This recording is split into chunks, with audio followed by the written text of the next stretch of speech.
राजधानी से बड़ी खबर सामने आई है, जहां कमला नगर थाना पुलिस ने अवैध हथियार के कारोबार का भांडाफोड़ करते हुए बड़ी कार्रवाई को अंजाम दिया।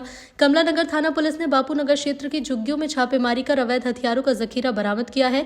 पुलिस को सूचना मिली थी कि झुग्गी नंबर 16 और 54 में लंबे समय से अवैध रूप से हथियार बनाए और बेचे जा रहे हैं। सूचना के आधार पर पुलिस टीम ने छापा मारा तो अंदर का नजारा देखकर पुलिसकर्मी हैरान रह गए। आरोपियों ने घर के भीतर ही हथियारों का भंडार जमा कर रखा था।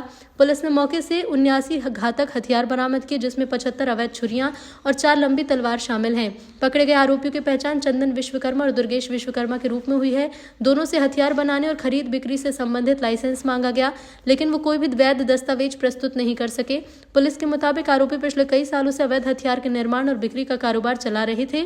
दोनों आरोपियों के खिलाफ आर्म्स एक्ट समेत अन्य धाराओं में मामला दर्ज कर हिरासत में लिया गया। जी, मैं यहाँ पिछले कुछ दिनों से सूचना प्राप्त हो रही थी कि बापू नगर क्षेत्र में कुछ जो लोग रहते हैं वो कुछ अवैध हथियार बना रहे हैं और बेच रहे हैं।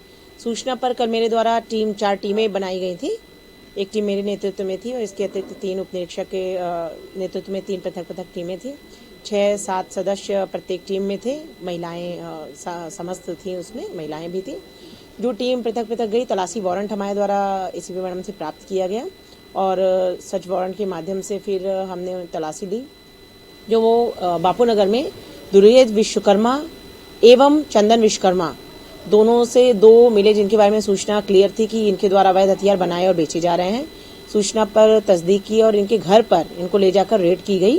जो घर पर काफी बड़ी मात्रा में अवैध हथियार हमें बरामद हुए, जिसमें 4 तलवारें हैं, 5 बड़े चाकू हैं, इस तरीके से 30-35 छोटे चाकू हैं और छोटी छोटी कुकरी नुमा छोटी छुरियां और सब्जी काटने की, जिनसे लाइसेंस के बारे में पूछताछ की गई। जो बताया कि लाइसेंस नहीं है और पूछताछ की गई तो इनके द्वारा बताया गया कि अवैध हथियार, ये तलवार आदि चाकू हमारे द्वारा बेचे जा रहे हैं।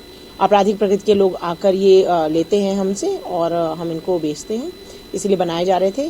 लाइसेंस ना होने से इनके विरुद्ध 25 आर्म्स एक्ट के तहत अपराध पंजीबद्ध किया गया है और इनको जीआर पर प्रस्तुत किया जा रहा है। इनका कोई पुराना आपराधिक रिकॉर्ड? जी, चंदन विश्वकर्मा नामक जो आरोपी है उसका पुराना आपराधिक रिकॉर्ड है। गत वर्ष ही हमने उसके कब्जे से, उसके घर से काफी बड़ी मात्रा में चाकू बरामद किए थे और उसके पिता को भी आरोपी बनाया था। दोनों के द्वारा निर्माण किया जा रहा था और इस वर्ष भी इसी सूचना पर इसी तरीके से हमने दबिश दी थी तो हमें जखीरा मिला।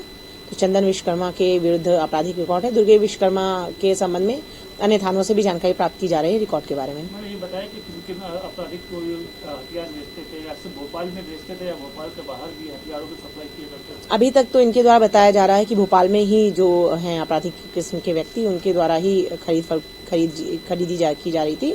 बाकी और इस पर भी जांच की जा रही है, विवेचना की जा रही है।